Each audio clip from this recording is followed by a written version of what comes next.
எத்தகைய குற்றம்னாலும் அந்த குற்றங்களை குற்றவாளி உணர்ற வகையிலான தண்டனை வழங்கணுமே தவிர குற்றங்களை உணராமல் உடனடியாக செத்து போகிறதுக்கு வழங்குற மரண தண்டனை தீர்வாகாது. கொடூரமான குற்றங்கள் செய்யப்படுகின்ற பொழுது மரண தண்டனை வழங்கப்படுவதுதான் சிறப்பானதாக இருக்கும். அப்பொழுதுதான் அதே போன்ற குற்றங்களை செய்பவர்களுக்கு அது ஒரு எச்சரிக்கையாக அமைந்திருக்கும். அதை பார்த்து மற்ற நபர்கள் திருந்துவாங்க அப்படின்னு சொன்னாலும் அந்த ஒரு தண்டனை குற்றத்துக்கு முடிவாகாது. மரண தண்டனை காலங்காலம் வழங்கப்பட்டு வந்தாலும் குற்றங்கள் குறைஞ்சபாடில்லை. கட்டாயமா வேணும். மரண தண்டனை நாங்கள் அமல்படுத்திட்டோம் என்று சொன்னா எல்லா மனிதர்களுக்கும் ஒரு பயம் ஒன்று வரும். அந்த பயத்தில் சட்டத்தின் கீழே நிறைய குற்றங்கள் குறைக்கப்படும்.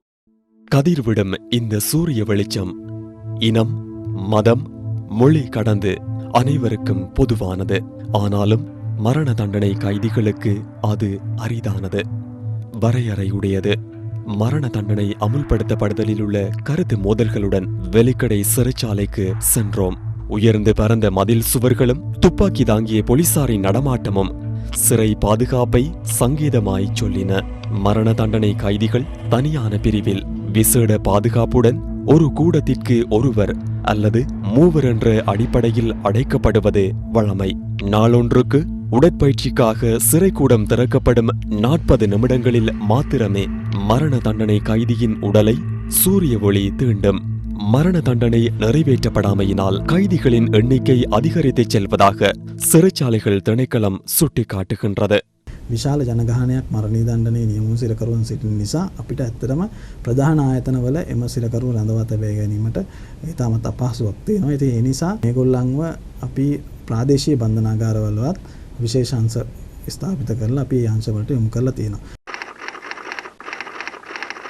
பேபிலோன் குடியரசின் மன்னன் ஹமுராபியினால் கிமு 8ஆம் நூற்றாண்டில் மரண தண்டனை முதலில் அமுல்படுத்தப்பட்டதாக வரலாறு கூறுகின்றது. அன்று முதல் உலகின் பல்வேறு நாடுகளிலும் மரண தண்டனை நிறைவேற்றப்பட்டு வந்தது. மனித உரிமை அழுத்தங்களினால் கடந்த ஆண்டின் இறுதி வரை 102 நாடுகள் மரண தண்டனையை முற்றாக நீக்கியுள்ளதாக சர்வதேச மன்னிப்பு சபை தெரிவிக்கின்றது. எவ்வாறாயினும் 140 நாடுகளில் மரண தண்டனை நடைமுறையில் உள்ளதாகவும் சர்வதேச மன்னிப்பு சபை சுட்டிக்காட்டுகின்றது.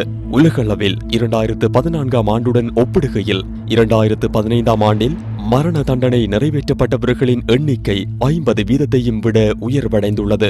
2015இல் சீனா, ஈரான், பாகிஸ்தான், சவுதி அரேபியா மற்றும் அமெரிக்கா ஆகிய நாடுகளிலேயே அதிகளவில் மரண தண்டனை நிறைவேற்றப்பட்டுள்ளது. தலையை துண்டித்தல், மின்சாரம் பாய்ச்சல், தூக்கிலிடல், விஷ ஊசியேற்றல், தலையின் பின்புறத்தில் துப்பாக்கிச்சூடு நடத்தல் ஆகிய முறைமைகளினூடாக மரண தண்டனை நிறைவேற்றப்படுகின்றது. ஐக்கிய ராஜ்யத்தின் பிரதிநிதியாக இலங்கையை ஆட்சி செய்த ஆளுநர் சர் ஃபிரெட்ரிக் 1802இல் தூக்கு தண்டனையை இலங்கையில் அறிமுகப்படுத்தினார். அதே ஆண்டு பிப்ரவரி 10ஆம் திகதி முதலாவது தூக்கு தண்டனை நிறைவேற்றப்பட்டதாக அறிய முடிகிறது. பிரதமர் SWRD பண்டாரநாயக்கவினால் 1956இல் மரண தண்டனை நீக்கப்பட்டாலும் அவர் கொலை செய்யப்பட்டதை அடுத்து 1959இல் மரண தண்டனை மீண்டும் கொண்டு வரப்பட்டது. இலங்கையிலே இப்பொழுது குற்றச் செயல்கள் அதிகரித்து கொண்டு போகின்றன. வழக்கு விசாரணையினுடைய முடிவிலே கொலை செய்தவர் கொலை குற்றவாளியாக கண்டுபிடித்து விட்டார்கள் என்று கண்டால் நீதிபதி கூட மிக மனவரத்தோடன் தான் அந்த கட்டளையை இடுவார். அதனால தான் அவர் அந்த பேனையை உடைக்கிறதும் லைட் எல்லாம் ஆஃப் பண்ணி ஒரு துக்கமான ஒரு நிலையிலே தான் அந்த நீதிபதிகள் செய்கிறது வழக்கம். மரண தண்டனையை நிறைவேற்றுவதில் மனித உரிமைகள் விடயம் இவ்வாறான தாக்கத்தை செலுத்துகின்றது. உயிர் வேண்டுமென்று திட்டமிட்டு பறிக்கப்படக்கூடாது என்பதுதான் மனித உரிமை என்னுடைய கருத்தேற்பாகும். மரண தண்டனையை பொறுத்த வரைக்கும் தண்டனையாக வழங்கப்படுகிறதே தவிர அது வேண்டுமென்று ஒரு உயிரை பறிக்க வேண்டும் என்ற நிலைப்பாடு செய்யப்படுவதில்லை. வரையறைகளை விதித்திருக்கிறதே தவிர மனித உரிமைகள் சட்டமானது முற்றுமுழுதாக மரண தண்டனை இல்லாதொழிக்கப்பட வேண்டும் என்று நேரடியாக குறிப்பிடவில்லை. குற்றவியல் சட்டத்தில் காணப்படுகின்ற குறைபாடுகள், விசாரணையில் காணப்படுகின்ற குறைபாடுகள், தொழில்நுட்ப ரீதியான குளறுபடிகளின் காரணமாக குற்றமே செய்யாத ஒருவர், நிரபராதியான ஒருவர் அவர் மரண தண்டனை மூலம் தண்டிக்கப்பட்டால் அவருடைய உயிரை மீளப்பெற முடியாது என்பதற்காகவும் அதிகமாக இந்த மரண தண்டனை எதிர்க்கப்படுகின்றது. கொலை இரு குடும்பங்களுக்கு பாரியதொரு தாக்கத்தை ஏற்படுத்தி இருக்கின்றது. மாதம் ஒரு முறை தன்னை பார்க்க வரும் மனைவிக்கு மரண தண்டனை கைதி வழங்கிய அன்பு பரிசுகளே இவை. கரம் பற்றி 2 வருடங்களில் கணவனுக்கு மரண தண்டனை விதிக்கப்பட தனிமையில் தவிக்கிறார் இந்த பெண். சொந்தமாய் ஒரு குடியிடமற்ற நிலையில் உறவினர் வீட்டில் வாடகைக்கு வாழும் இவருக்கு பிரணாவாயு கொடுக்கிறது இந்த தையல் இயந்திரம். ஆம்பளை உழைக்கிற குடும்பத்தாலே சரியாக வாழ முடியாத சூழ்நிலையில் நான் தனியாக இந்த குடும்பத்தை கொண்டு சரியாக கஷ்டப்படுறேன். இந்த வாழ்க்கை செலவை கொண்டு நடத்த என்னால் முடியாமல் கிடக்குது. உதவியை எதிர்பார்த்து கொண்டு இருக்கிறேன். கொலையுண்டவரின் குடும்பத்தின் நிலை என்ன? பாசமிகு கணவன் கொல்லப்பட ஆசையாய் பெற்ற பிள்ளை வெளிநாடு செல்ல 5 அறிவு ஜீவன்களை அரவணைத்து அன்பு செலுத்துகிறார் இந்த தாய். கணவனின் கொலையுடன் தன்னை பற்றி கொண்ட வறுமை மகன் வெளிநாடு சென்றதும் ஓரளவு தீர்க்கப்பட்டதென்கிறார். நான் கஷ்டம்னாலும் அடுத்த வீடுல போறே இல்லை. ஏனென்றா நாங்கள் போய் வந்து மெட்டை பண்ண சொல்லி எனக்கு ஒரு அவமானம் இல்லை போடுமல்லோ.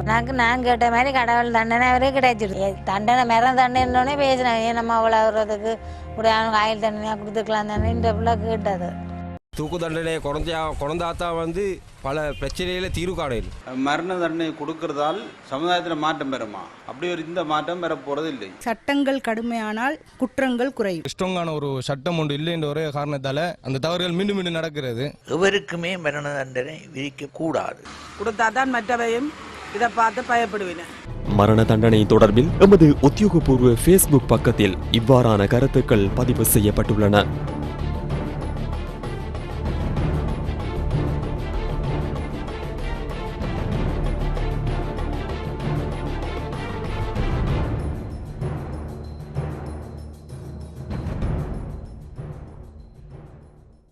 மரண தண்டனை நடைமுறைக்கு வருமானால் அதற்கு සිරචාලයකල් திணைக்களம் தயாரா? යම්කිසි විදියකින් රජයේ ප්‍රතිපත්තිමය තීරණයක් ගත්තොත් මරණීය දණ්ඩනය ක්‍රියාත්මක කළ යුතුයි කියලා බන්ධනාගාර දෙපාර්තමේන්තුව මරණීය දණ්ඩනය ක්‍රියාත්මක කිරීමට අපි ඒ අවශ්‍ය සියලු පහසුකම් සලසාගෙන ඒ කටයුතු සිදු කළ යුතු වෙනවා. අපි පසුගිය කාලේ අලුගෝසු තනතුරට අයදුම්පත් කැඳවලා අයදුම් කරුණුත් ඉදිරිපත් වුණා. නමුත් අවාසනාවට ඒ අයදුම් කරුවන් පත්තින් බාරගත්තේ නැහැ.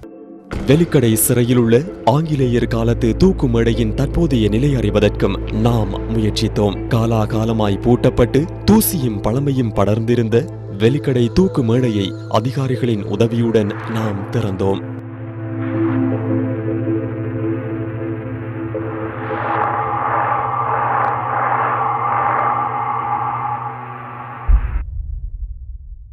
இரு கைகள் பின்கட்டப்பட்டு கருப்பு துணி கொண்டு முகம் மறைத்து கழுத்தில் கயிறு சுருக்கிட உயிர் பிரித்தெடுக்கப்படும் இடமே இந்த தூக்கு மேடை. 1976ஆம் ஆண்டு இந்த தூக்கு மேடை இறுதியாக பயன்படுத்தப்பட்டிருக்கின்றது. இந்த இடத்தில் இறுதியாக தூக்கிலிடப்பட்டவரின் பெயர் சந்திரதாஸ். கொலை குற்றம் ஒன்று தொடர்பில் சந்திரதாஸ் தூக்கிலிடப்பட்டதிலிருந்து பாழடைந்து கிடக்கிறது இந்த தூக்கு மேடை.